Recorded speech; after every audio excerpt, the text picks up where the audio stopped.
देखिए आपका race judicata चल रहा था और आज रेस जुडिकेटा का भाई अंतिम लेक्चर होगा। यानी कि कई दिनों से आपका काफी बड़ा चैप्टर था और इसके बाद जो भी सेक्शन आएंगे छोटे छोटे आएंगे। देखिए आपका बताया जा रहा था कि प्रांग न्याय की जो अगली शर्त है या आवश्यक तत्व है वह ये है कि पूर्ववर्तीवाद में न्यायालय ने आपका सुनवाई किया हो, यानी कि उस मुकदमे में सुनवाई किया हो और सुनवाई के पश्चात आपका निर्णय दिया हो। ये अगली शर्त आपका रेस जुडिकेटा की है। तो आपका कब कहा जाएगा कि पूर्ववर्तीवाद में न्यायालय ने सुनवाई किया और उसके बाद फैसला दिया, ये कब कहा जाएगा? इसी बात को लेकर आपको पढ़ना है। यानी कि इसका मतलब ये हुआ कि जो प्रीवियस सूट था उसमें कोर्ट ने सुनवाई किया। सुनवाई किया का मतलब ये हुआ कि वादी को भी सुना और प्रतिवादी को भी सुना।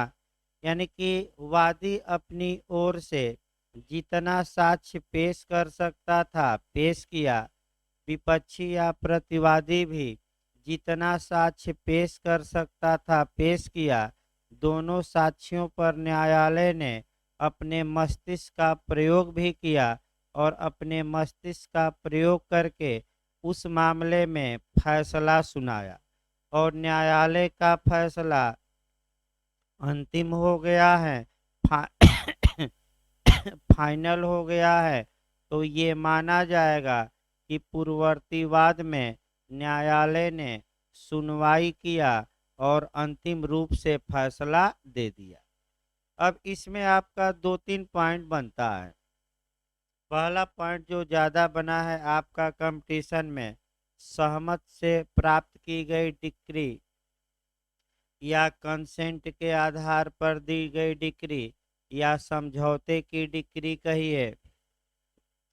क्या समझौते की डिक्री में रेस जुडिकेटा लागू होगा कि नहीं, ये क्वेश्चन ज़्यादा पूछा जाता है आपका जे में भी, इंटरव्यू में भी और एचजेएस में भी।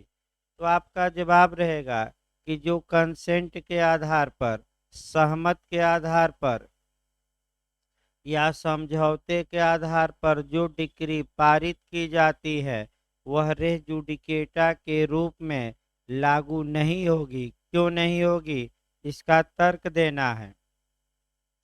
तो एक पहले समझौता कराया जाए और तब तर्क दिया जाए। देखिए ए और बी में किसी मुद्दे को लेकर विवाद चल रहा था। ए रजामंद हो गया, बी रजामंद हो गया और रजामंद करके ए और बी ने आपस में समझौता किया और समझौता करके समझौता विलेख को न्यायालय में प्रस्तुत कर दिया और न्यायालय से ये मांग किए दोनों कि इस समझौते के आधार पर न्यायालय डिक्री दे दे या डिक्री प्रदान कर दे। तो न्यायालय ने इनके समझौते के आधार पर क्या प्रदान कर दी, डिक्री। तो इस डिक्री में इस आपका यह डिक्री या यह निर्णय रेस जुडिकेटा का काम नहीं करेगा, क्योंकि इसमें दोनों पक्षकारों को सुना नहीं गया बल्कि दोनों पक्षकारों की सहमत के आधार पर क्या दे दी गई, डिक्री। यही आवश्यक तत्व की कमी है। इसके बाद पूछा जाता है x party decree. X party decree का मतलब हुआ एक पक्षीय आज्ञप्ति। अब एक पक्षीय आज्ञप्ति में रेस जुडिकेटा लागू होगा। तो एक पक्षीय आज्ञप्ति या एक्स पार्टी डिक्री होती क्या है, पहले ये समझिए। मान लीजिए ए ने बी के खिलाफ मुकदमा किया, बी के नाम समन जारी किया गया, आगे बताया जाएगा। समन का उद्देश्य याद रखिएगा कि बी न्यायालय में हाजिर हो और ए के दावे का क्या दे, यानी कि ए ने जो बातें अपने वाद पत्र में लिखी है उसका जवाब दे, उसका उत्तर दे। तो समन का उद्देश्य भी प्री में पूछा गया है, क्या होता है? तो प्रतिवादी का हाजिर कराना। और दूसरा उद्देश्य क्या है कि वादी के दावे का क्या दे। बी के नाम समन जारी हो गया, समन की सर्विस हो गई, समन की तामील हो गई, यानी कि बी को समन दे दिया गया। सर्विस यानी कि तामील, यानी कि बी को क्या दे दिया गया? समन दे। बैठिए, आगे बैठिए। बी को समन दे दिया गया। अब आइए, फिर भी न्यायालय में हाजिर नहीं हुआ और न ही ए के दावे का जवाब दिया। तो न्यायालय क्या करे? न्यायालय अगर देखता है कि ए ने कुछ साक्ष्य प्रस्तुत किया है और बी आया ही नहीं बुलाने पर, तो ए के पक्ष में क्या पारित की दिया जाएगा? निर्णय। और निर्णय के बाद इसमें क्या बनेगी? डिक्री। तो इसी को हम एक पक्षीय डिक्री कहते हैं।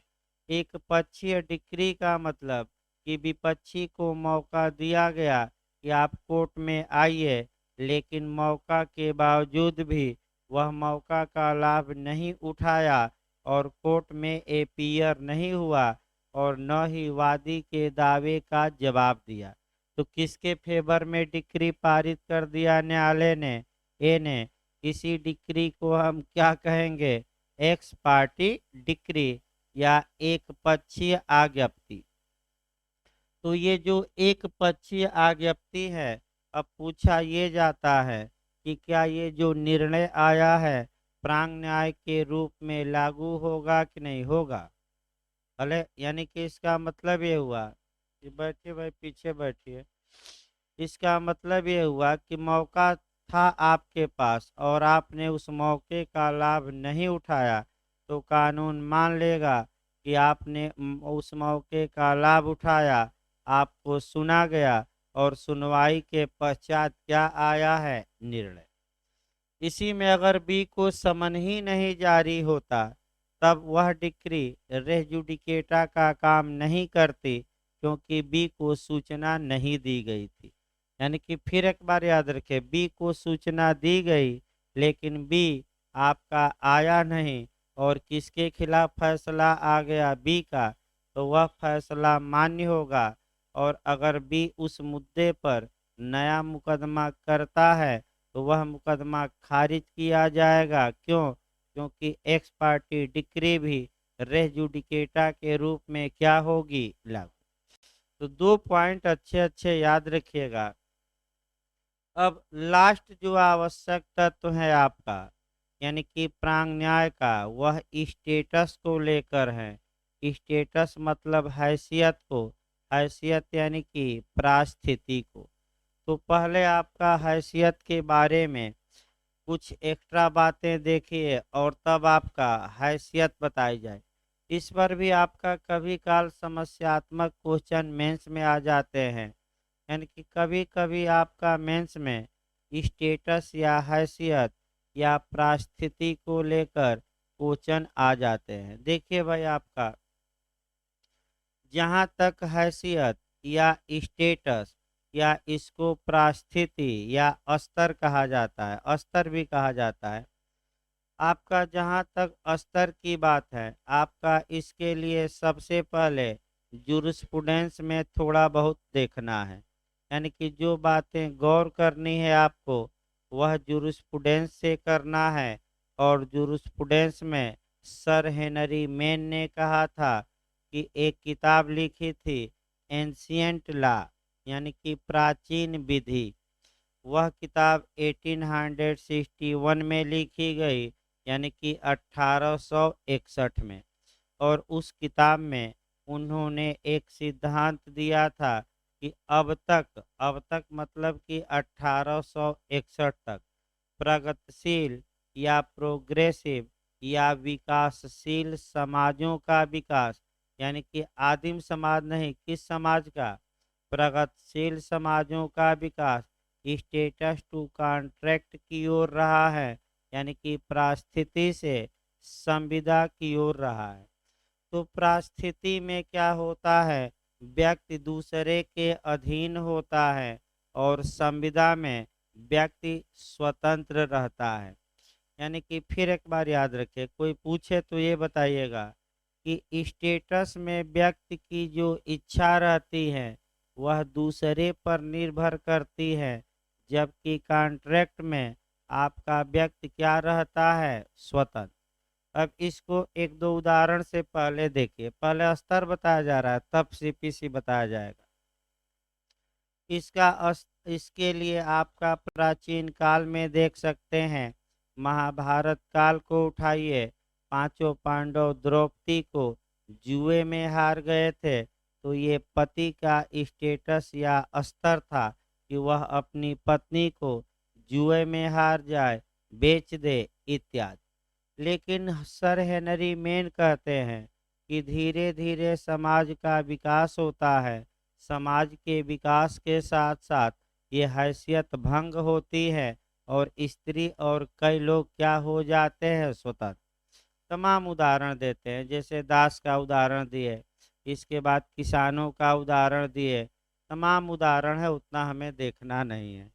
यानी कि एक उदाहरण पर्याप्त है, क्योंकि हमें सीपीसी पढ़ाना है, जुरिस्प्रूडेंस नहीं। जुरिस्प्रूडेंस में 7-8 उदाहरण दिए जाते। तो स्टेटस में आपका जो कॉन्सेप्ट बनाना है दूसरा, वह आईपीसी से शुद्ध रूप से बनाना है, और इस सिद्धांत को भारत के उच्चतम न्यायालय ने लागू किया Joseph versus union of India के बाद में। और आईपीसी की धारा 497 यानी कि एडल्ट्री के अपराध को, यानी कि जार कर्म के अपराध को असंवैधानिक या अवैध घोषित कर दिया, और ये कहा कि पत्नी पति की हैसियत पर निर्भर नहीं करती, पत्नी की स्वतंत्रता है, वह पति से क्या है, भिन्न है। यानी कि पति पत्नी एक नहीं है, और पत्नी की इच्छा किसकी इच्छा पर निर्भर नहीं करती, पति की।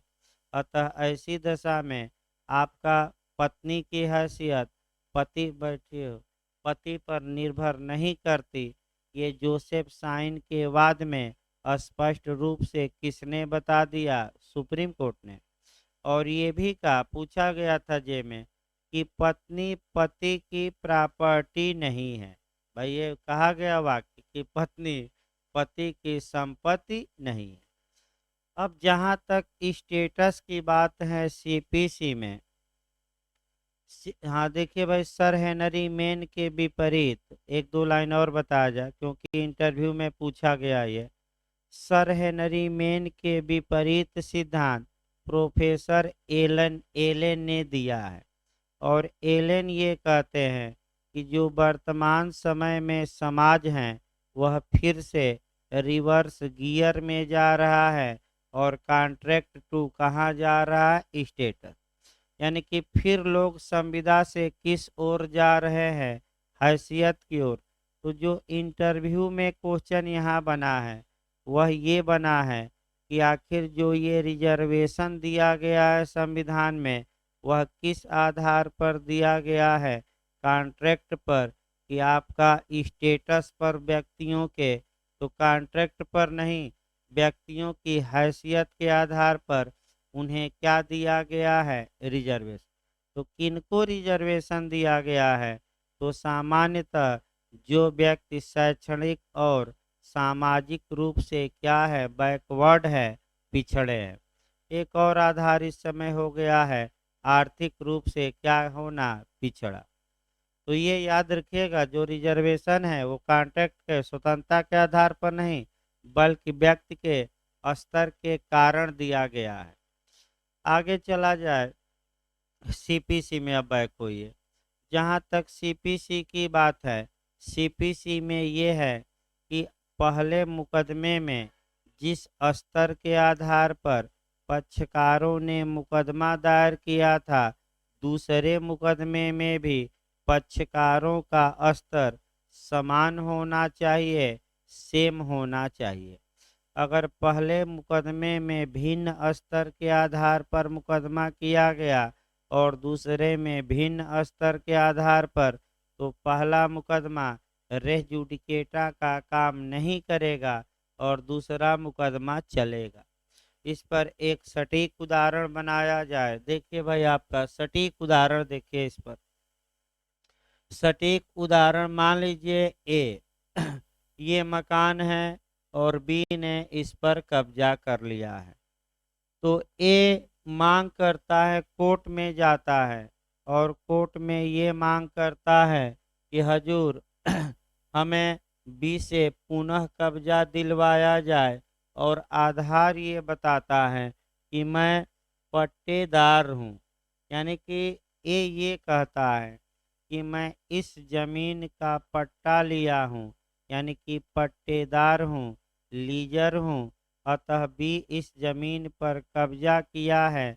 ये बी से ये इस जमीन का पोजीशन या कब्जा या आधिपत्य मुझे दिलवाया जाए। ये कौन मांग कर रहा है कब्जे की? ए।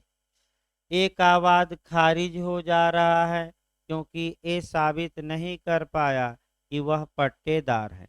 अब ए देखिए क्या कह रहा है। ए कह रहा है कि दूसरा मुकदमा कर रहा है और कह रहा है कि मैं हजूर मैं किराएदार हूँ, यानी कि मैं इस जमीन को रेंट पर लिया हूँ, इस मकान को रेंट पर लिया हूँ किराएदारी के रूप में, अतः मुझे बी से कब्जा दिलवाया जाए। तो तुरंत आप लोग याद रखिएगा, पहला मुकदमा ए ने किया था तो उसकी हैसियत क्या थी उस मुकदमे में? पट्टेदार। और जो दूसरा मुकदमा किया है उसमें हैसियत क्या है? किराएदार।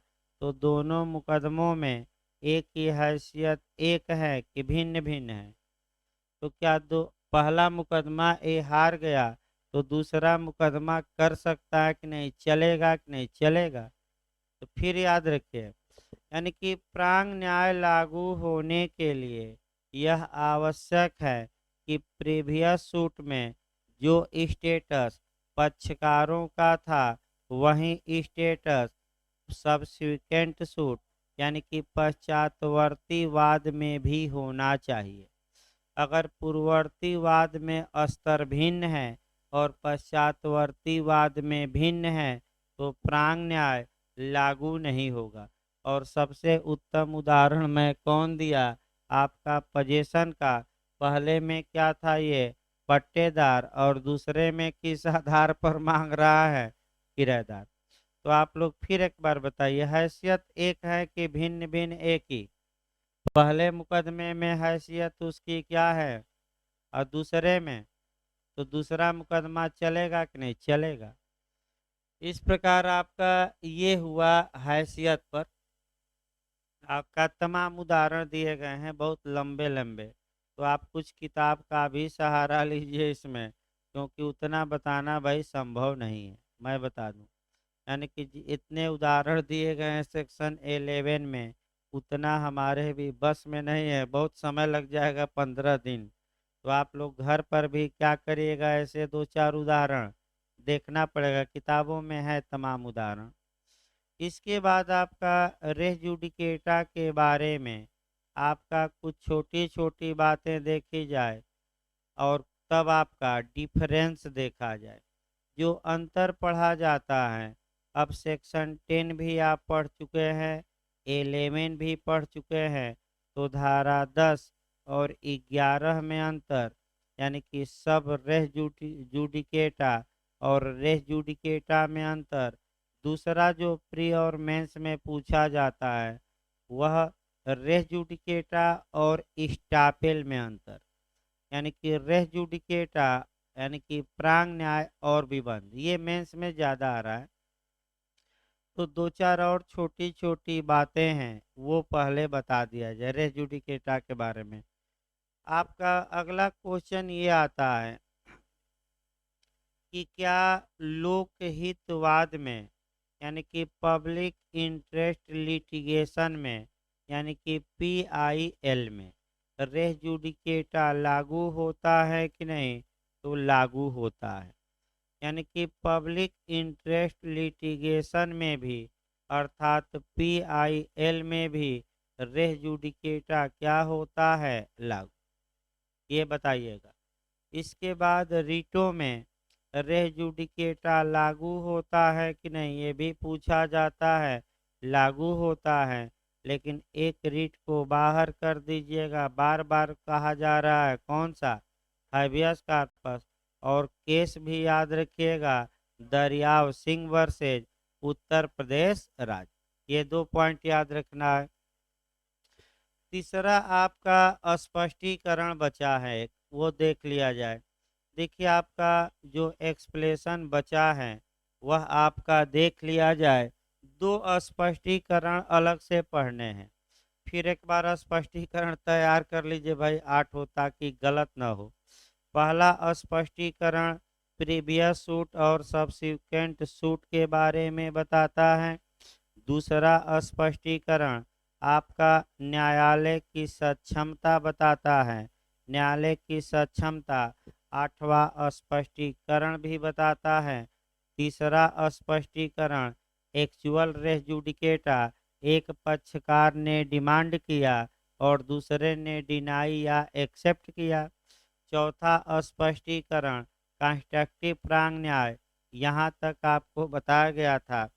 इसके बाद जो बचा है, हाँ, 5वां, 6वां और 7वां, ये बता दिया जाए और तब आपका आगे बढ़ा जाए। देखिए 5वां भाई, वाद पत्र में दावा किया गया कोई अनुतोष जो डिक्री द्वारा अभिव्यक्त रूप से नहीं दिया गया है, इस धारा के प्रयोजनों के लिए डिसमिस या रिजेक्ट या नामंजूर कर दिया गया समझा जाएगा। अब कई लोग पूछ रहे थे, पहले तो भाई अंतर आइए, तब आपका देखिए। अब पहले हल्का सा अंतर जानिए, डिटेल में तो हम बताएंगे ही आज।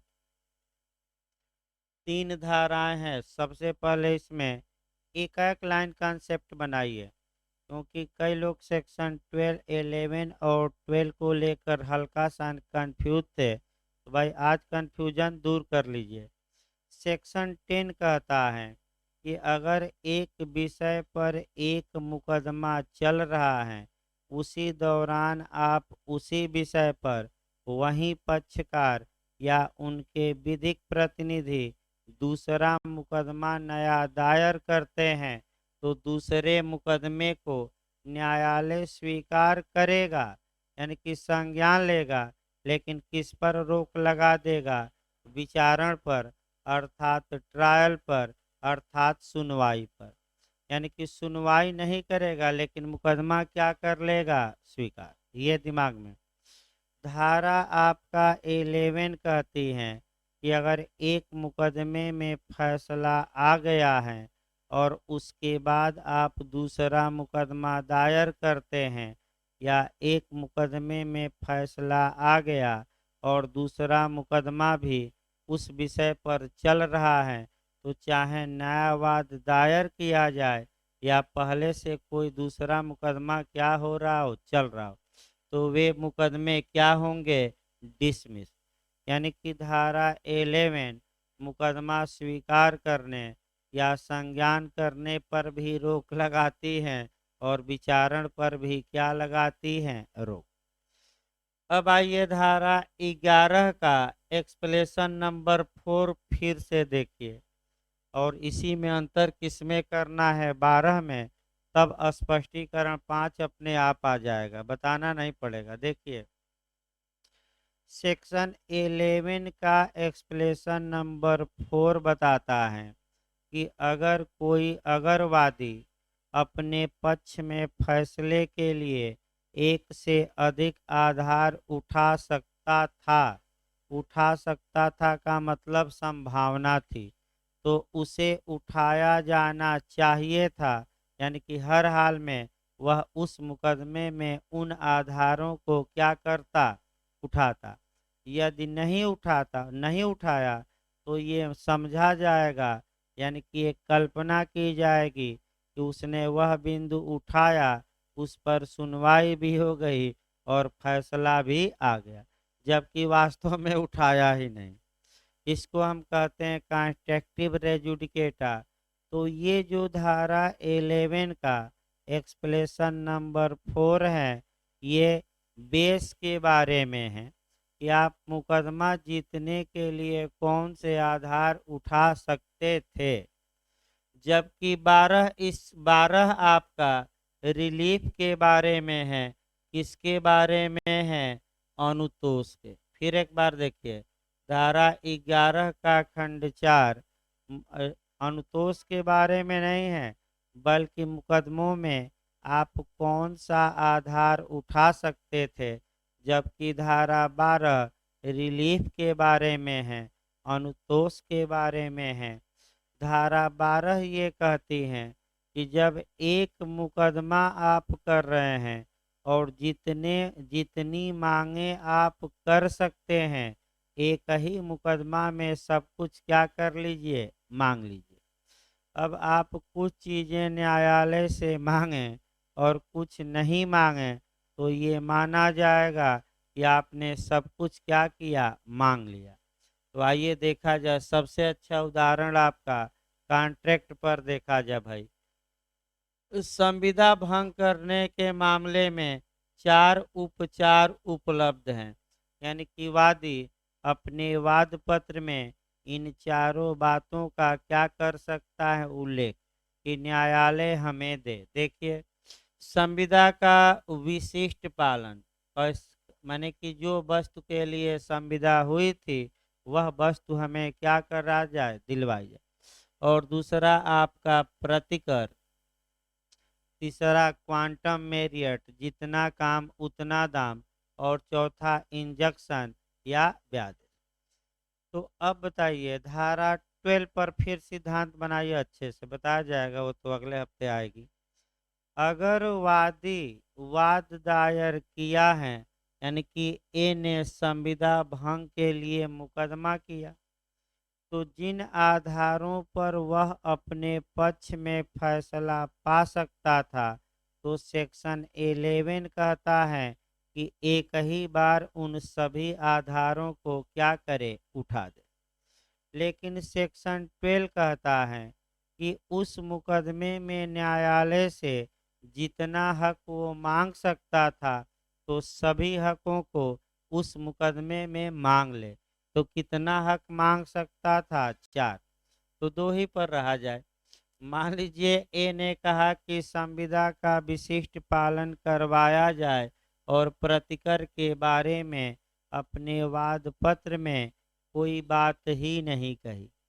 मुकदमा चलता रहा। तो बिहार का भी क्वेश्चन है आपका, ये सारे स्पेसिफिक रिलीफ एक्ट का, कि अगर प्रतिकर की मांग मुकदमा दायर करते समय नहीं की गई है, तो वाद पत्र में संशोधन करके कब तक किया जा सकता है। कि हजूर विशिष्ट पालन नहीं करवाएंगे तो हमें क्या दे दीजिए, मुआवजा ही दिलवा दीजिए, रटे रहिए। कब तक जोड़ सकता है?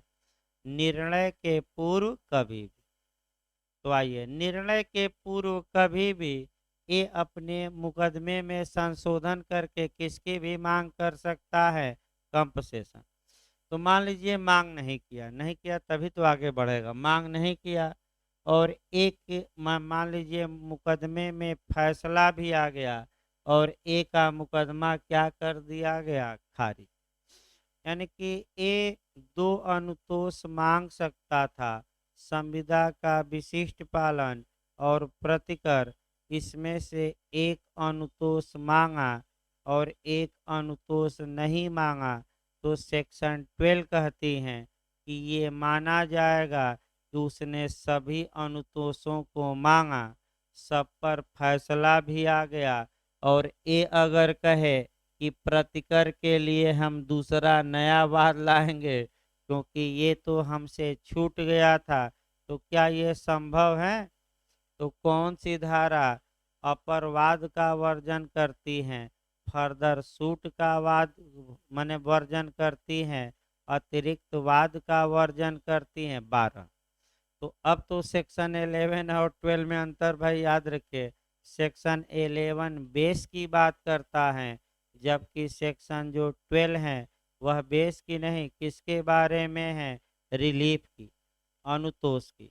अब स्पष्टीकरण 5 देखिए भाई, एकदम सटीक। अब आइए हल्का सा आगे बढ़ना है, एक कदम।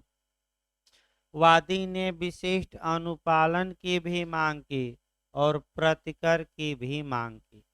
न्यायालय ने विशिष्ट अनुपालन की डिक्री ए के पक्ष में दे दिया, लेकिन जो प्रतिकर की मांग की गई थी उस बारे में डिक्री क्या है? मौन।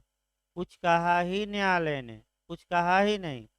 तो स्पष्टीकरण 5 यही दिमाग में बैठाना है कि जब न्यायालय ने इस बारे में कुछ कहा ही नहीं तो क्या माना जाएगा कि प्रतिकर की मांग स्वीकार की गई है कि इनकार? बस एक लाइन, क्या की गई है? तो क्या प्रतिकर की मांग के लिए नया मुकदमा करेंगे? नहीं। कौन रेस जुडिकेटा लागू होगा कि नहीं होगा? कौन सा स्पष्टीकरण बता रहा है? 5। तो किसी को भाई समस्या तो बताइए, नहीं तो स्पष्टीकरण 6 पर चला जाए। एक्सप्लेनेशन नंबर 6 भी पूछा जाता है, representative suit and res judicata, प्रतिनिधिवाद और प्रांग न्याय। तो पूछा ये जाता है कि क्या प्रतिनिधिवाद में भी प्रांग न्याय लागू होता है कि नहीं? तो आपका जवाब रहेगा लागू होता है। कौन सा एक्सप्लेनेशन मारेंगे? 6 भाई आ चुका है। प्रतिनिधिवाद के बारे में प्रावधान आर्डर 1 रूल 8 में है, यानी कि सीपीसी के आदेश 1 के नियम 8 में रिप्रेजेंटेटिव सूट या प्रतिनिधिवाद के बारे में विस्तृत प्रावधान किया गया है। तो याद रखिएगा, एक्सप्लेनेशन नंबर 6 से पढ़िएगा तो हल्का सा कौन सा आर्डर का कौन सा रूल पढ़ना है, आर्डर 1 का कौन सा रूल 8। प्रतिनिधिवाद एक बनाया जाए, उसी में समाहित कर दिया जाए। उदाहरण शिक्षा मित्रों पर ही सबसे अच्छा उदाहरण एक दे दिया जाए ताकि खत्म हो। मान लीजिए कि शिक्षा मित्र हैं, लाखों में हैं। अगर लाखों लोग न्यायालय में मुकदमा करते तो तथ्य या विधि का एक ही प्रश्न उत्पन्न होता, भिन्न भिन्न नहीं। तो ऐसी दशा में मुकदमों की बाढ़ रोकने, मुकदमों की बाहुल्यता रोकने के लिए नियम ये बना है कि जब समान हित हैं और तथ्य और विधि का एक ही प्रश्न उत्पन्न होगा, चाहे लाखों लोग मुकदमा करें तो लाखों लोग न करें, इन लाखों लोगों में से कितने लोग, एक या एक से अधिक लोग जाएं, कहाँ जाएं? न्यायालय में। और सद्भावना पूर्वक जाएं कि दुर्भावना? सद्भावना पूर्वक जाएं भाई, दुर्भावना में नहीं। अपने लिए मुकदमा करें कि सबके लिए? हाँ, सबके लिए, जितने शिक्षा मित्र हैं। और न्यायालय की इजाजत से, किसकी इजाजत लेकर? मुकदमा कर दिए, मुकदमे के बाद आपका ये मुकदमे के बाद इन्होंने सबको सूचना दी। अब आप लोग बताइए, मान लीजिए कि 2 शिक्षा मित्र जाकर हाई कोर्ट में याचिका करते हैं और इतना शिक्षा मित्र हैं लाखों, सबको सूचना देनी है। तो क्या एक एक को डाक से सूचना भेजी जाएगी? नहीं। तो उसके लिए उपाय होता है पब्लिक सूचना। पब्लिक सूचना मतलब सार्वजनिक सूचना। सार्वजनिक सूचना मतलब कि आप पेपर में निकलवा दीजिए। क्या निकलवाया जाएगा? देखिए वे भी महत्वपूर्ण है कि भाई इस मामले को लेकर मैंने प्रतिनिधिवाद दायर किया है। जितने भी शिक्षा मित्र हैं, अगर वह चाहते हैं कि इस मुकदमे में शामिल हों, अपना पक्ष रखें, तो वह कोर्ट में आएं और कोर्ट में आकर अपना क्या करें? पक्ष। तो ये जैसे ही पेपर में निकला, ये मान लिया जाएगा कि सभी शिक्षा मित्रों को क्या मिल गई है? जानकारी। अब जितने शिक्षा मित्र हैं, कई लोग अपना नाम भी दर्ज कराते हैं बाद में। कई लोग सोचते हैं कि मुकदमा किया है, फैसला आएगा तो हम भी लाभ उठाएंगे। भाई हम भी लाभ उठाएंगे। तो अगर फैसला आया तो केवल वादी प्रभावित नहीं होगा, बल्कि जितने शिक्षा मित्र हैं सब क्या होंगे? प्रभावी। और सभी शिक्षा मित्रों पर यह फैसला रेस जुडिकेटा का क्या करेगा? काम। अब कोई ये ना नहीं कह सकता कि हम भी नया मुकदमा दायर करेंगे हाई कोर्ट में, क्योंकि एक बार फैसला आ गया और फैसला कैसा था, प्रतिनिधिवाद में था, तो वह फैसला उस विषय से संबंधित सभी व्यक्तियों पर क्या होगा, लागू। तो उदाहरण आपका प्रतिनिधिवाद में भी डिटेल में बताया जाएगा, प्रतिनिधिवाद आगे। अब आगे आया निष्पादन कार्यवाहियाँ। जब डिक्री या आदेश को लागू कराया जाता है और आप कोई मुद्दा उसमें उठा सकते थे, तो आपको उसी समय क्या करना चाहिए था, मुद्दा उठाना चाहिए। और जब निष्पादन हो गया डिक्री का, आदेश का, तो आपको बाद में आपत्ति दर्ज करने दी जाएगी कि नहीं, नहीं। कौन सा स्पष्टीकरण बताता है, 7। तो क्या एग्जीक्यूशन में या इजरा की कार्यवाही, प्रवर्तन की कार्यवाही या निष्पादन की कार्यवाही में प्रांग न्याय लागू होता है कि नहीं, तो आपका जवाब रहेगा लागू होता है। कौन सा एक्सप्लेशन, 7। तो अब लगभग सभी एक्सप्लेशन क्या हुए, समाप्त। 3 थोड़ा अलग से पढ़ना था, 5, 6 और कौन सा, 7।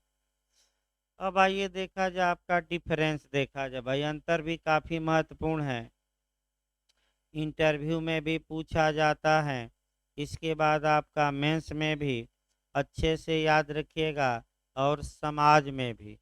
तो पहला हम अंतर उठा रहे हैं 10 और 11, भाई पढ़ाया जा चुका है कि धारा 10 और 11 में क्या अंतर है।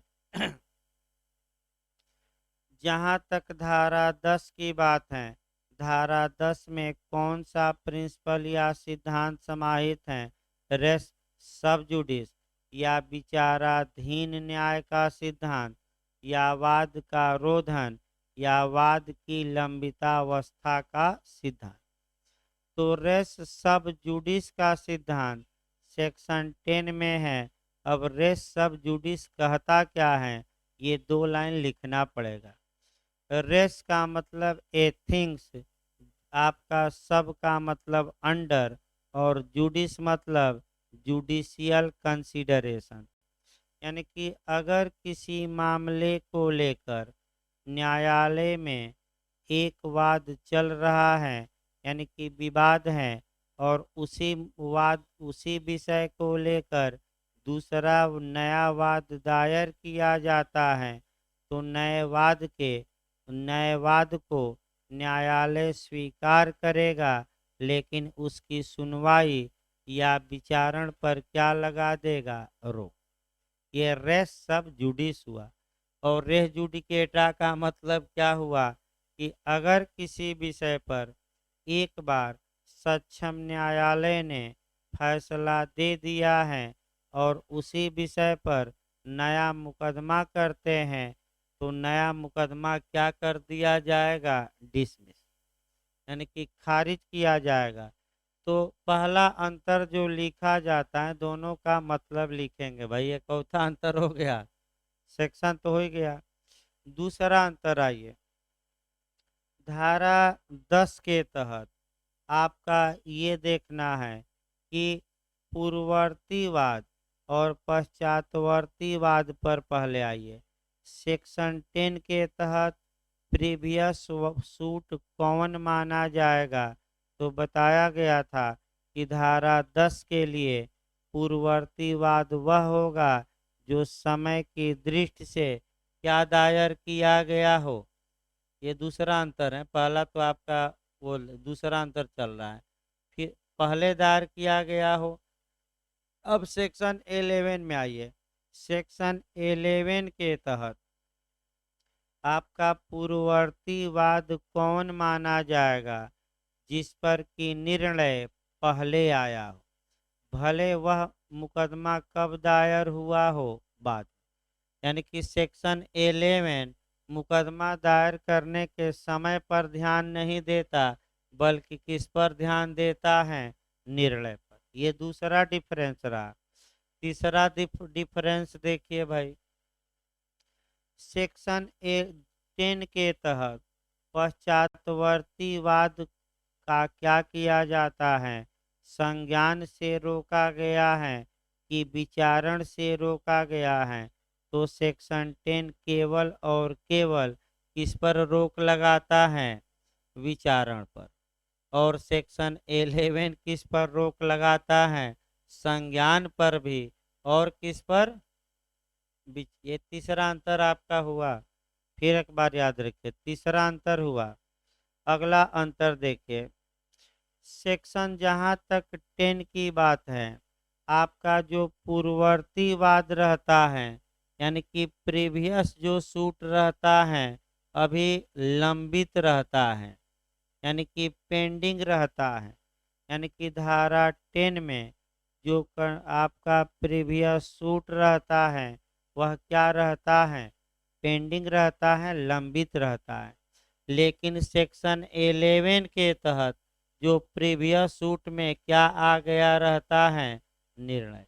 ये भी अंतर दिखा सकते हैं भाई कि इसमें आपका अभी पहला मुकदमा क्या है, पेंडिंग, और सेक्शन 11 में पहले मुकदमे में क्या आ चुका है, निर्णय।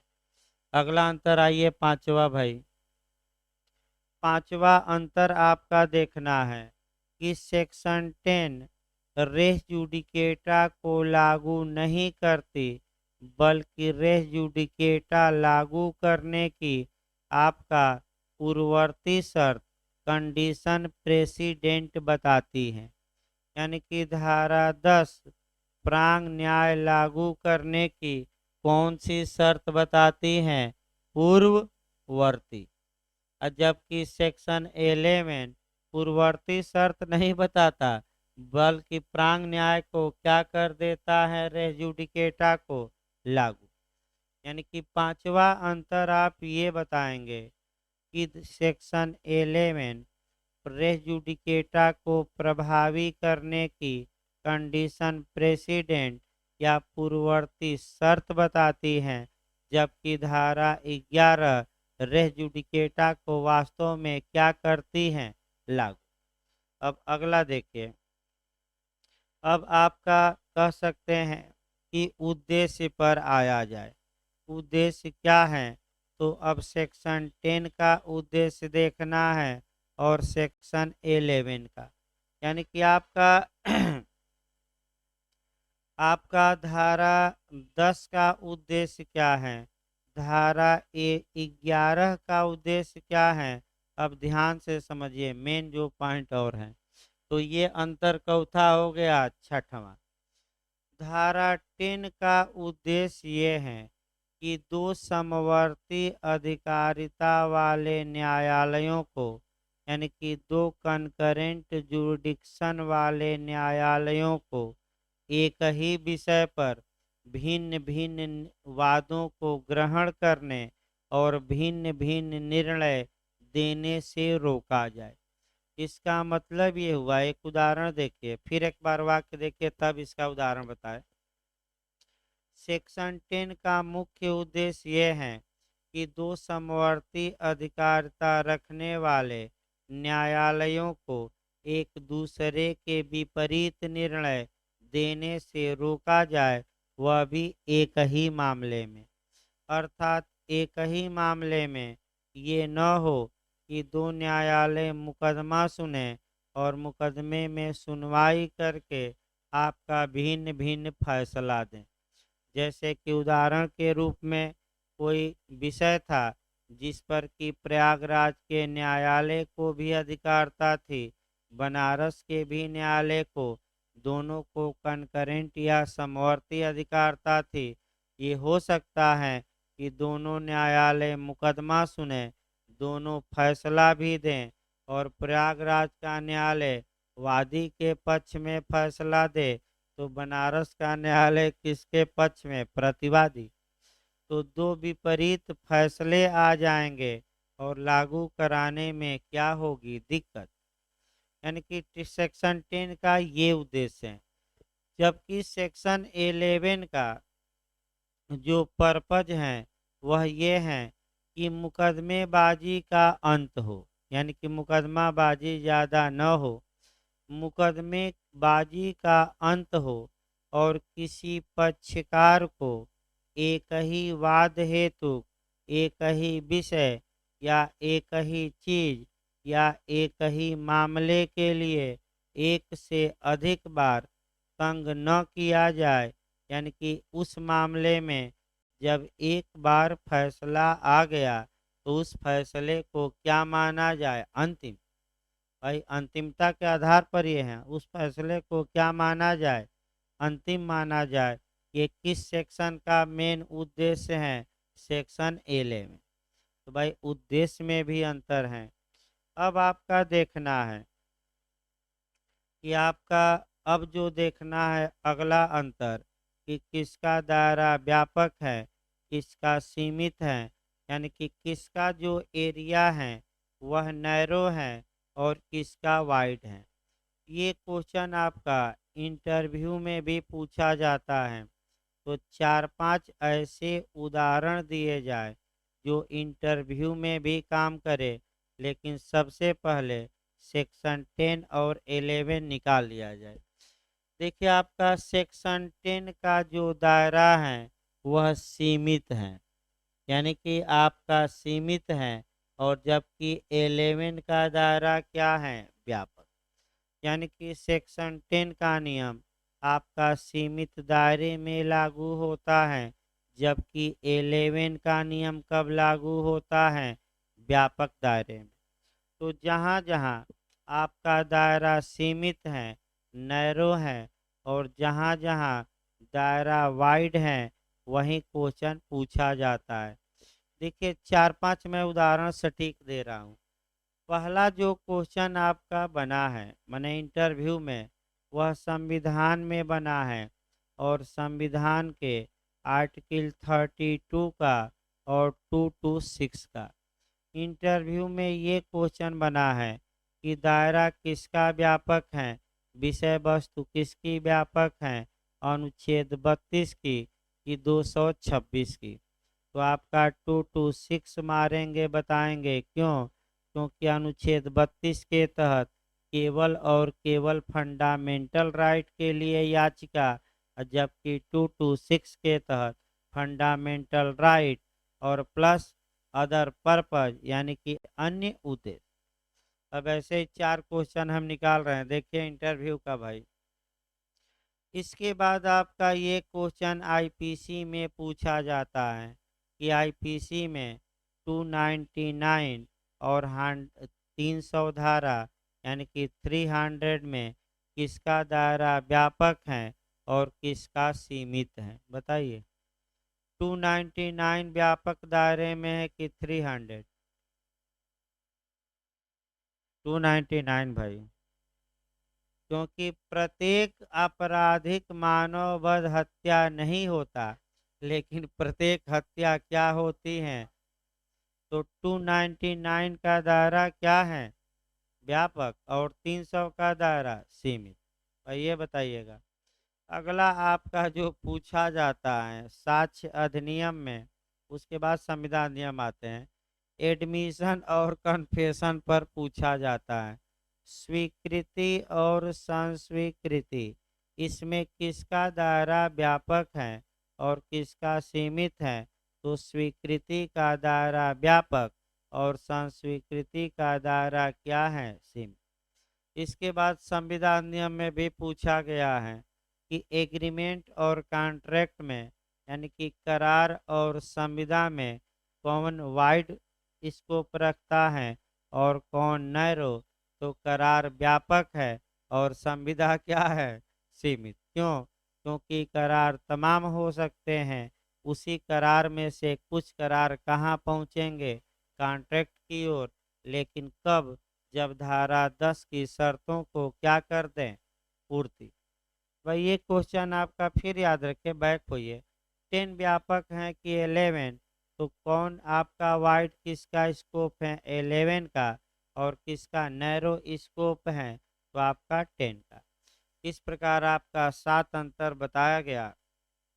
आपका एक अंतर और निकाल सकते हैं कि सेक्शन 10 के तहत पश्चातवर्तीवाद को तब तक स्थगित किया जाता है जब तक कि पूर्ववर्ती वाद में फैसला न आ जाए। फिर एक बार देखिए, सेक्शन 10 के तहत आपका सब्सिक्वेंट सूट को, पश्चातवर्ती वाद को कब तक रोका जाता है सुनवाई पर? जब तक कि पहले मुकदमे में क्या न आ जाए, फैसला। और जैसे ही पहले मुकदमे में फैसला आएगा, जो दूसरा मुकदमा रोका गया है, सेक्शन 11 कहता है कि अब वह रोक समाप्त करके और दूसरे मुकदमे को क्या किया जाएगा, जो रुका था, खारिज। ये आप अंतर बता सकते हैं लास्ट में, अगर बढ़ाना हो तब वैसे 7 अंतर पर्याप्त है। अगला अंतर आइए, जो लगातार भाई मेंस में भी और इंटरव्यू में पूछा जा रहा है। अगला अंतर देखा जाए। हाँ, उद्देश्य ये है, बताया तो मैं, कि एक ही विषय है, दो से अधिक न्यायालयों को अधिकारता है।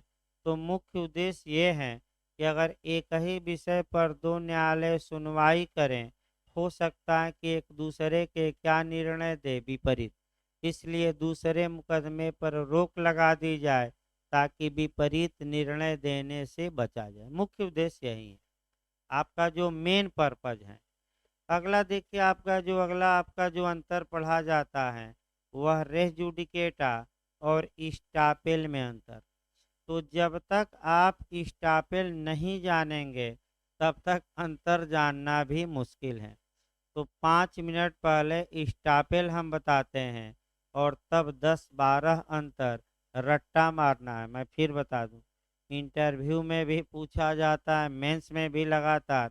तो 10-12 अंतर हम बताएंगे, लेकिन आपका सबसे पहले, भाई चूंकि स्टापेल ज़्यादा लोग पढ़े नहीं हैं आपका विबंध के बारे में, इसलिए विबंध के बारे में शुरुआती दौर में 5 मिनट अलग से समझिए।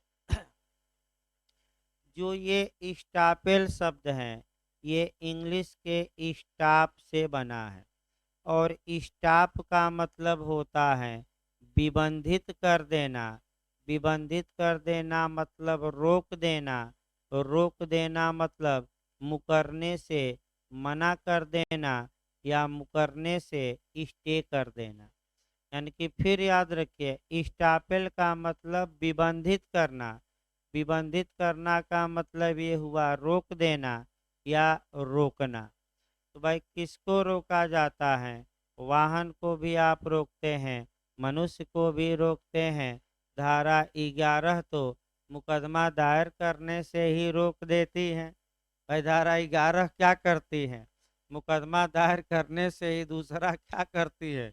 रोक देती है। यहाँ भी स्टापेल है आपका, ये नहीं कि नहीं है। फिर एक बार देखिए, तो स्टापेल, ये जो स्टापेल, यानी कि इसका मतलब ये हुआ कि किसी व्यक्ति को एक ही विषय पर हाँ या ना कहने नहीं दिया जाएगा। अर्थात अगर किसी व्यक्ति ने किसी विषय पर कोई कथन किया है, तो उस कथन से उसे मुकरने से क्या किया जाएगा? रोक दिया जाएगा, विबंधित कर दिया जाएगा, स्टॉप कर दिया जाएगा। आइए उदाहरण देखा जाए। आपका सबसे अच्छा उदाहरण मैं बताया था, टीपीए की किस धारा में? 43 में, फीडिंग द ग्रांट बाय स्टापेल, यानी कि मुकरने से क्या किया गया था? यानी कि ए एक व्यक्ति है, बी से कपट किया या ए से भूल हो गई, या ए ने बी से कपट किया और कपटवश ऐसी संपत्ति अंतरित कर दी जिसे अंतरित करने का अधिकार किसको नहीं था? ए को। और ये झूठ बोल दिया बी से कि 1 जनवरी को झूठ बोला कि ये भी संपत्ति क्या है? मेरी। तत्पश्चात ए को 2 जनवरी को यह संपत्ति मिल जाती है, तो 2 जनवरी को वह अपनी बात से मुकरना चाहता है कि 1 जनवरी को मैं झूठ बोला था और 2 जनवरी को मैं क्या बोल रहा हूँ? सत्य। तो कानून इसके मुख को बंद कर देगा, स्टॉप लगा देगा, स्टॉपेल लगा देगा, विबंधित कर देगा और कहेगा कि जब तुम 1 तारीख को झूठ बोले थे तो उसी झूठ पर आज भी क्या रहो कायम। यही स्टापेल ने भाई मुकरने से क्या किया जाता है। दूसरा उदाहरण देखिए ताकि उसके बाद प्रकार बताया जाए। जहाँ तक स्टापेल की बात है एक हम उदाहरण बता रहे हैं, पहले ये लास्ट उदाहरण तब आपका और प्रकार बताया जाए। लास्ट जो उदाहरण आपका है साक्ष्य अधिनियम की धारा 20 पर हम बता रहे हैं, जिसमें कि निर्णायक, रेफरी या एम्पायर का सिद्धांत समाहित है। पूछा भी जाता है कि रेफरी का सिद्धांत, तो रेफरी देखिए भाई मान लीजिए कि ए का यह घोड़ा है, जो उदाहरण दिया गया वही बताया जाए। ए का यह घोड़ा है और इस घोड़े के बारे में बताने के लिए ए ने अभिव्यक्त रूप से, विवक्षित नहीं काम करेगा, एक्सप्रेस मतलब या तो मुख से बोलकर या हाथ से क्या करके कागज पर लिखकर बी को नियुक्त किया है कि जो भी व्यक्ति इस घोड़े के बारे में पूछने आए तुम उसकी कीमत बताना, यानी कि उसका दाम बताना। तो कैसे नियुक्त किया गया है बी को, एक्सप्रेस की इम्प्लाइड की दोनों? भाई इम्प्लाइड नहीं, आचरण द्वारा नहीं काम करेगा यहाँ, एक्सप्रेस। ये क्वेश्चन आ चुका है। अब भी सी एक व्यक्ति है, ए के पास जाता है कि घोड़े का दाम बताइए, तो ए कहता है कि हमने दाम बताने के लिए किसको नियुक्त कर रखा है, बी को। बी से जाकर दाम क्या कर लो, पूछ लो। बी दाम बताता है और 90,000 बताता है, तो सी आपका तैयार हो जाता है। जब ए द्वारा घोड़ा बेचने की बारी आती है तो ए कहता है कि हम कितना लेंगे, तो ए के मुख को क्या कर दिया जाएगा, बंद। यानी कि बी द्वारा जो ये एक्सेप्ट कर लिया गया है, एक्सेप्ट माने एडमिशन, जो स्वीकृति की गई है कि घोड़े का दाम कितना है, 90,000। बी के इस कथन से कौन विबंधित हो जाएगा, कौन स्थापित हो जाएगा, किसको रोक दिया जाएगा, और ए को मुकरने दिया जाएगा कि नहीं? नहीं। यही आपका स्टापेल है भाई। यानी कि एक बात अगर तुम नियुक्त किए हो, वह आदमी कुछ बोल दिया है तो उसकी बातों से तुम मुकर नहीं सकते। तो स्टापेल का प्रकार देखिए। स्टापेल तो ये हो गया रोका जाता है आचरण विपरीत दर्शाने से। जो आपका विबंध का प्रकार देखिए, पहला आपका प्रकार जो है अभिलेख द्वारा, अभिलेख द्वारा विबंध यानी कि स्टापेल बाई रिकॉर्ड। दूसरा हम बताएंगे विलेख द्वारा विबंध, स्टापेल बाई डीड। तीसरा आपका आचरण द्वारा विबंध, स्टापेल बाई कंडक्ट। और 3 ये कानूनी है, एक जबरदस्ती न्यायालय उत्पन्न कर दिए हैं, और वह विबंध है आपका प्रामिजरी स्टापेल या वचनात्मक विबंध। भाई वचनात्मक विबंध, यही आपका उत्तराखंड से क्वेश्चन बनता है भाई, थोड़ा सतर्क रहिएगा। इसी में बार बार बना रहा है उत्तराखंड क्वेश्चन। प्रामिजरी स्टापेल से एविडेंस में जाकर क्वेश्चन बना रहा है। तो पहले तो ये जान लीजिए कि जो साक्ष्य अधिनियम में विबंध के बारे में धारा 115 से लेकर 117 तक प्रावधान किया गया है, वह सभी स्टापेल को अपने में समाहित नहीं करता। तो केवल कौन से स्टापेल की बात की गई है, आचरण। तो क्या एविडेंस एक्ट स्टापेल के बारे में पूर्ण प्रावधान करता है? नहीं। अब इन चारों को एक एक लाइन समझना है। अब आइए सीपीसी की सेक्शन 11 भी काम करेगा यहाँ। आपका स्टापेल बाई रिकॉर्ड देखिए, ऐसा विबंध जो सक्षम न्यायालय के निर्णय से उत्पन्न होता है उसे अभिलेख द्वारा उत्पन्न विबंध कहते हैं। अर्थात इसका मतलब ये हुआ कि किसी विषय पर सक्षम न्यायालय ने एक बार फैसला दे दिया तो पक्षकारों को रोक दिया जाता है कि उसी विषय के आधार पर आप नया मुकदमा दायर नहीं करेंगे। और ये सिद्धांत शुद्ध रूप से स्टापेल बाई जो रिकॉर्ड हैं यह सीपीसी की धारा 11 में समाहित है। यानी कि सीपीसी की धारा 11 भी तो यही कहती है कि जब एक बार फैसला आ गया तो आप उस मामले में नया वाद दायर करेंगे कि नहीं करेंगे। तो सेक्शन 11 सीपीसी में इसमें से कौन सा विबंध समाहित है बताइए। आपका स्टापेल बाई रिकॉर्ड यानी कि अभिलेख द्वारा विबंध। अभिलेख द्वारा विबंध किससे उत्पन्न होता है? सक्षम न्यायालय भाई बताइए।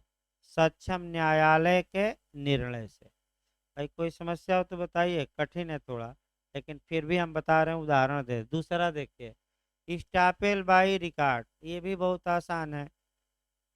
अगर किसी व्यक्ति ने किसी विलेख पर कोई बात लिखी है, किसी दस्तावेज में कोई बात लिखी है, तो उस लिखी गई बातों से मुकरने से उसे क्या किया जाता है? रोका जाता है। अब टीपीए की धारा 43 पर पूछा जाता है कि अगर ए ने विलेख लिखकर ऐसी संपत्ति बी को अंतरित करने की कल्पना की जो उसकी नहीं थी, लेकिन बाद में उसकी क्या हो जाती है? हो जाती है। तो आप बताइए ये जो ए के खिलाफ स्टापेल उत्पन्न होगा न्यायालय के निर्णय से तो हुआ नहीं, बल्कि दस्तावेज पर किससे लिखने कारण। तो आपका विलेख द्वारा विबंध का मतलब कि किसी व्यक्ति ने किसी दस्तावेज पर कुछ बातें क्या की हैं?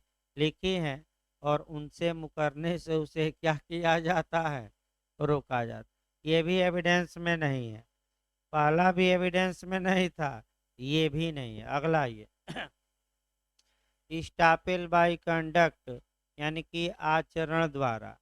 आचरण द्वारा विबंध का मतलब कि अगर किसी व्यक्ति ने किसी विषय पर कोई कथन किया, घोषणा की या आपका आचरण दर्शाया है, तो आपका यानी कि व्यक्ति का कथन ऐसा होता है, यानी कि एक बार में वह कथन किया था और दूसरी बार उस कथन से वह क्या करना चाहता है? मुकरना चाहता है। तो ये जो कानून है उसको मुकरने से क्या करेगा? रोक देगा। अगला देखिए आपका अगला जो लास्ट आपका प्रकार है वह वचनात्मक। हाँ ये एविडेंस में आता है भाई। एविडेंस में कौन गवर्न होगा? आचरण। धारा 115 से लेकर 117। अब इसको उदाहरण देखिए। पहले आपका 5-6 पॉइंट हर हाल में आप प्रामिजरी स्टापेल या वचनात्मक विबंध में रट्टा मार कर जाइए, भले अभी समझ में ना आए क्योंकि अलग से तो बताया जाएगा डिटेल में। आपका देखिए क्या क्या पूछा जाता है भाई। एक उदाहरण पहले बना दिया जाए तब सही रहेगा भाई। देखिए आपका ए बी से गया चंदा मांगने कि हम मकान बनवाएंगे, सराय बनवाएंगे, यानी कि ये आपका धर्मशाला बनवाएंगे। तो देखिए ए बी से चंदा मांगने गया। बी ने वादा किया कि मैं 500 रुपया तुम्हें चंदा दूंगा, लेकिन ए ने अपनी ओर से कोई वादा नहीं किया है कि मैं ये धर्मशाला बनवाऊंगा कि नहीं बनवाऊंगा। यानी कि वादा बताइए एक पक्ष है कि दोनों पक्ष है? किसने वादा किया है इस उदाहरण में? बी ने। और ए ने अपनी ओर से ये वादा नहीं किया है, वह चंदा मांगने पहुंच गया। जैसे कि आपका तमाम लोग आते हैं रसीद लेकर, फर्जी रसीद बनवा लीजिए और पूरे ज़िले में चंदा मांगिए। अब जब 2-4 लाख हो जाए तो लेकर क्या हो जाइए। आजकल ये चल रहा है बहुत ज़्यादा। ये बनवाना है, वो बनवाना है, ये निर्माण करना है। आपका तमाम चीज़ें फर्जीवाड़ा चल रही हैं। सतर्क रहिए भाई ऐसे चंदों से। तो देखिए आपका फिर देखिए, अब बी कब तक चंदा देने से मुकर सकता है, कब तक इसे विबंधित नहीं किया जा सकता, यही पॉइंट बनाना है। तो जब तक ए उस धर्मशाला को बनाने की दिशा में कोई कार्य प्रारंभ न कर दे, तब तक बी को पावर है कि वह अपने 500 रुपया देने के वचन या वादे से क्या कर जाए, मुकर जाए। लेकिन जैसे ही ए धर्मशाला निर्माण की दिशा में कोई क्या कर चुका है कार्य, वैसे ही बी अपने वचनों से क्या हो जाएगा, बात भी अपने वचनों से क्या होगा। ये विबंध तो नहीं था, कोई प्रकार भी नहीं था, लेकिन जबरदस्ती न्यायालयों ने इसे विबंध मान लिया। तो जब विबंध का प्रकार नहीं है और जबरदस्ती न्यायालय इसे क्या मान लेता है, स्टापेल, तो उसका नाम पर अब आइए। नाम देखिए भाई, क्वेश्चन जो बनता है, आपका विबंध का कृत्रिम रूप कौन है, अर्ध विबंध कौन है, या कोसाई स्टापेल कौन है, या विबंध का कृत्रिम रूप कौन है, अर्ध रूप कौन है, मानद विबंध कौन है। जब भी ऐसा आए तो क्या मार कर आएंगे। उत्तराखंड दिया था अर्ध रूप, चाहे अर्ध रूप दे या मानद दे या कोसाई स्टापेल दे, घबराना नहीं है। किसको मारना है, वचनात्मक विबंध। एक क्वेश्चन और बनता है कि कौन सा विबंध न्यायालय द्वारा सृजित किया गया है, तो वचनात्मक विबंध। फिर अगला क्वेश्चन, किस विबंध को इक्विटेबल स्टापेल सामयिक विबंध कहते हैं, तो वचनात्मक विबंध को ही क्या कहते हैं, सामयिक विबंध। फिर आपका कौन सा विबंध है जो सरकार के विरुद्ध भी लागू होता है, तो वचनात्मक। सब रटे रहिए, कौन सा विबंध, सरकार भी मुकर नहीं सकती, याद रखिए, सरकार के विरुद्ध लागू होता है, वचनात्मक। फिर वचनात्मक विबंध किसका अपवाद है, तो प्रतिफल का अपवाद है, यानी कि धारा 25 कॉन्ट्रैक्ट का यह क्या है, अपवाद। ये भी कॉन्ट्रैक्ट में पूछा गया। संविदा अधिनियम की धारा 25 का ये अपवाद है, जहाँ की ये लिखा गया है कि प्रतिफल विहीन करार शून्य होते हैं, लेकिन उसका अपवाद कौन है, वचनात्मक विबंध। कौन सा आपका विबंध है जो ढाल भी है और तलवार भी है। ढाल का मतलब कि बचाव करिए, तलवार का मतलब कि वार करिए। जैसे स्पष्टीकरण 4 में आप पढ़े थे आक्रमण, और क्या पढ़े थे, प्रतिरक्षा। तो आक्रमणवादी करता है और प्रतिरक्षा कौन करता था, प्रतिवादी। तो सेम ढाल और तलवार समझिए। तलवार का मतलब ये हुआ कि आप उस आधार पर मुकदमा दायर कर सकते हैं, तलवार हो गई। और ढाल का मतलब ये हुआ कि अगर आपके खिलाफ मुकदमा होता है तो उस मुकदमे में आप अपना क्या कर सकते हैं, बचाव। तो कौन सा ऐसा विबंध है जो वाद हेतुक भी उत्पन्न करता है, प्रतिरक्षा भी देता है, यानी कि तलवार भी है और क्या है, ढाल। तो क्या मार कराएंगे, सभी नहीं, बल्कि कौन सा, वचनात्मक। अब आप विबंध जान लिए, तो अब आपका सेक्शन 11 और आपका स्टापेल में, यानी कि विबंध में अंतर देखिए भाई लास्ट में। अब एक एक अंतर अच्छे से समझिए, क्योंकि आपका लगातार पूछा जाता है। इधर 11 बना दिया जाए और इधर क्या बना दिया जाए, विबंध। पहले यही बता दीजिए कि किसका दायरा व्यापक है और किसका सीमित है। भाई बताइए, रेस जुडिकेटा का व्यापक है कि स्टापेल का।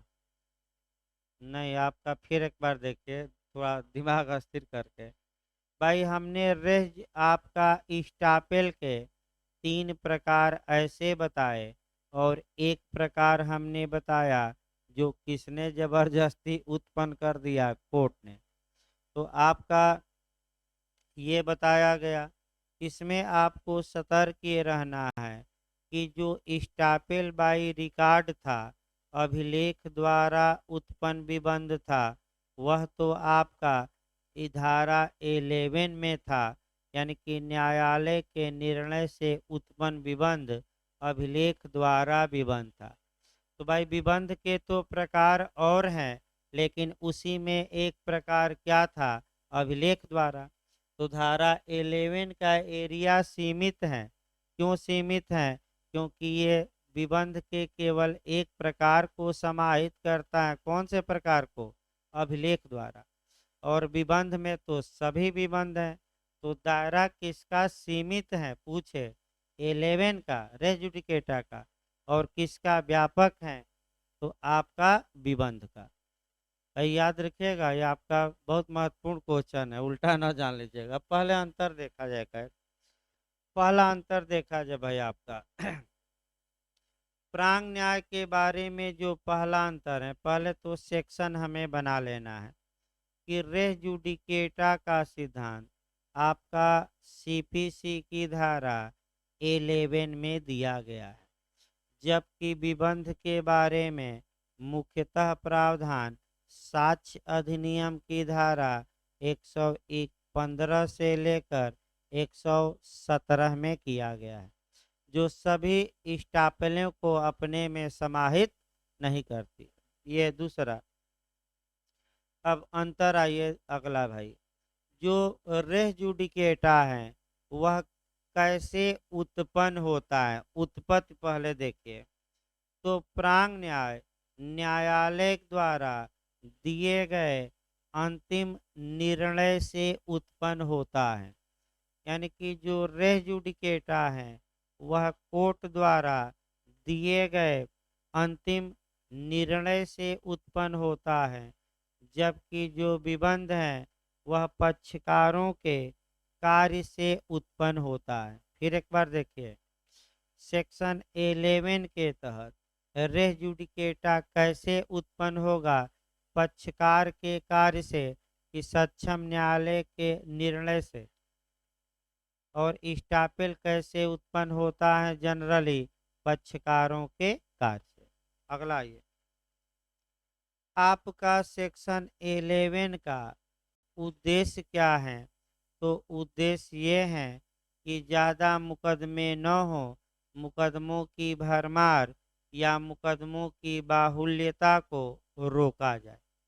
जबकि आपका जो स्टापेल का उद्देश्य है वही आपका छत्तीसगढ़ में पिछली बार पूछा गया था कि स्टापेल का जो उद्देश्य है कि किसी व्यक्ति को प्रतिकूल आचरण दर्शित करने से रोका जाए, यानी कि जब कोई व्यक्ति एक बार कोई आचरण दर्शाया है और उस आचरण के विपरीत पुनः आचरण करना चाहता है तो उसे क्या कर दिया जाए? विपरीत कंडक्ट दिखाने से रोक दिया जाए। अर्थात इसका मतलब दूसरी लाइन में हुआ कि अगर कोई व्यक्ति एक समय पर कोई कथन किया है और दूसरे समय पर उस कथन से क्या करना चाहता है? मुकरना चाहता है, विपरीत बात करना चाहता है, तो उसको क्या किया जाए? विबंधित, यानी कि विपरीत कथन करने से क्या किया जाए? रोका। लेकिन लीगल तौर पर जो हम बता रहे हैं, लीगल तौर पर ये देखिएगा कि प्रतिकूल आचरण करने से विबंधित कर देना। विबंधित मैं लगातार बता रहा हूँ, विबंधित मतलब क्या? रोक देना। अगला देखिए, अब ये जो रेस जुडिकेटा का सिद्धांत है किस पर बाध्यकारी होता है? फिर एक बार देखिए भाई, ये बताया नहीं गया था। मान लीजिए ए और बी में मुकदमा चला और पहले मुकदमे में क्या आ गया? निर्णय। तो ये जो निर्णय है किसके लिए? रेस जुडिकेटा का काम करेगा, प्रांग न्याय का काम करेगा। ए पर लागू होगा कि नहीं होगा? बी पर लागू होगा कि नहीं होगा? और ए का अगर कोई हित प्रतिनिधि है या विधिक प्रतिनिधि हैं, यानी कि ए के हित प्रतिनिधि और बी के कौन हित प्रतिनिधि। तो आप लोग बताइए, रेस जुडिकेटा का सिद्धांत एक पक्षकार पर लागू होता है कि दोनों? और ये निर्णय कौन बाध्य होगा इस निर्णय से? ए बाध्य होगा कि बी की दोनों? दोनों। और कौन बाध्य होगा? इसके हित प्रतिनिधि, माने जो उत्तराधिकारी इत्यादि हैं। अब आइए, लेकिन स्टापेल में ऐसा नहीं है। आपका स्टापेल में कौन बाध्य होता है? दोनों पक्षकार नहीं। अब आइए, ए ने बी को कोई कथन किया और ए उस कथन से मुकरना चाहता है, तो बताइए किसको यहाँ मुकरने से रोका जाएगा? ए और बी दोनों को कि केवल ए को? और आइए, अगर ए मर गया और इसके विधिक प्रतिनिधि सी आ गए और सी ए की बातों से मुकरना चाहते हैं, तो सी को रोका जाएगा कि नहीं? अर्थात इसका मतलब ये हुआ, फिर पूरा कहानी देखिए, इसका मतलब ये हुआ कि जो ये प्रांग न्याय का सिद्धांत है, यह मुकदमे के दोनों पक्षकारों पर समान रूप से लागू होता है। यानी कि मुकदमे के दोनों पक्षकार और उन पक्षकारों के विधिक प्रतिनिधि या उत्तराधिकारी या हित प्रतिनिधि उस निर्णय से क्या होते हैं, बात। जबकि जहाँ तक स्टापेल का प्रश्न है, स्टापेल दोनों पक्षकारों पर लागू नहीं होता, केवल एक पक्षकार पर लागू होगा। वह किस पर? जिसने कि कोई कथन क्या किया हो।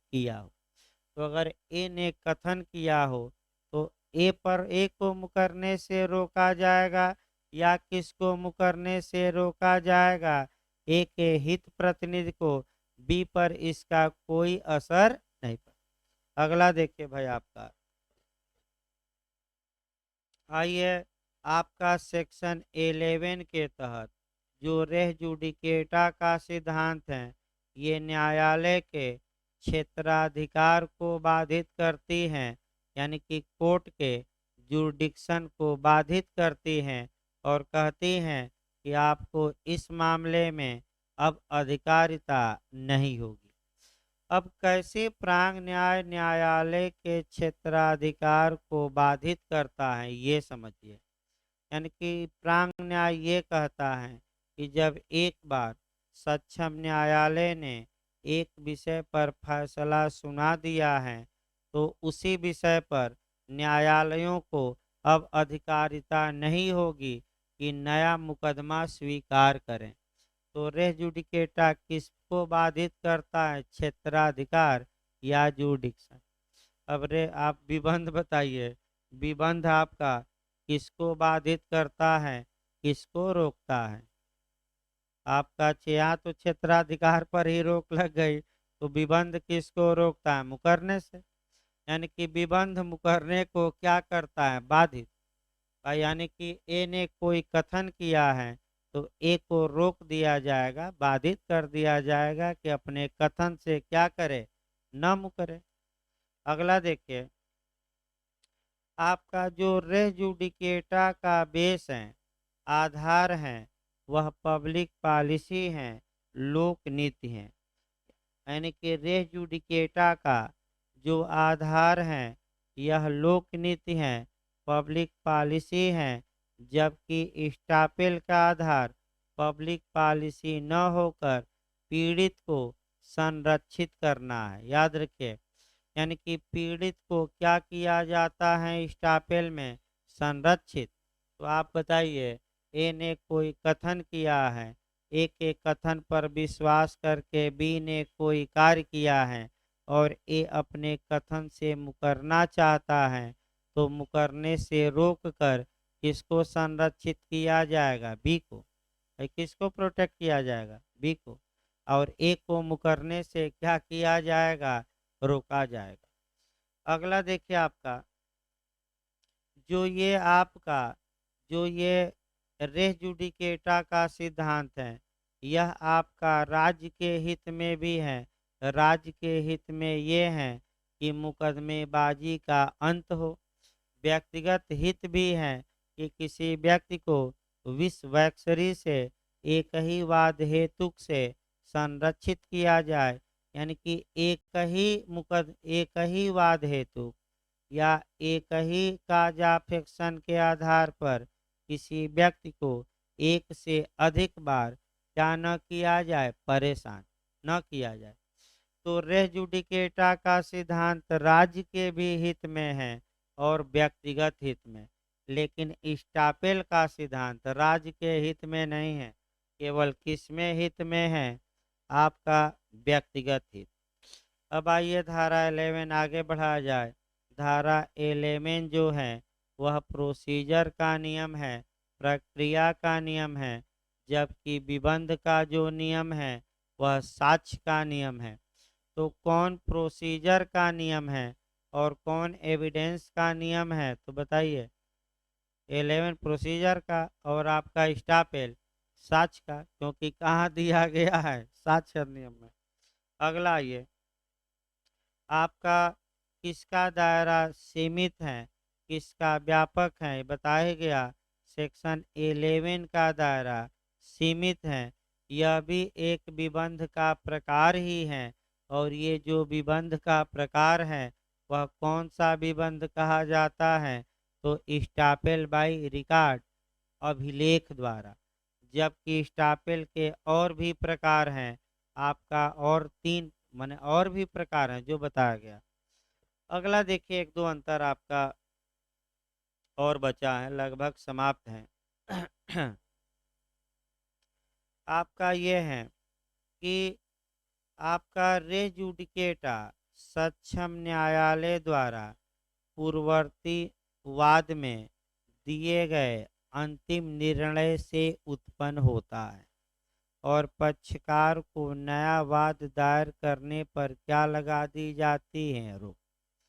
जबकि स्टापेल का जो नियम है वह किसी पक्षकार द्वारा पूर्व में किए गए कथन से उत्पन्न होता है, और बाद में उसे उस कथन से मुकरने से क्या किया जाता है, रोक।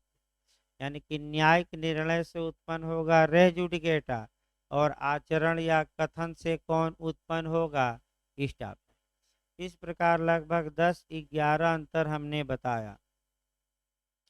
और भाई देखिए, आज टीपीए आज नहीं चलेगा, आप केवल हिंदू ला ही चलेगा। तो जो लोग हिंदू ला भाई पढ़ना चाहते हैं बैठे रहेंगे, नहीं पढ़ना चाहते हैं निकल सकते हैं। और सोमवार को भाई सीपीसी लिखवाया जाएगा 2-3 दिन अब, तब आपका लेक्चर चलेगा। यानी कि पहले प्री का कॉपी लेकर आइए, सोमवार को ख़त्म किया जाए, तब मेंस वाला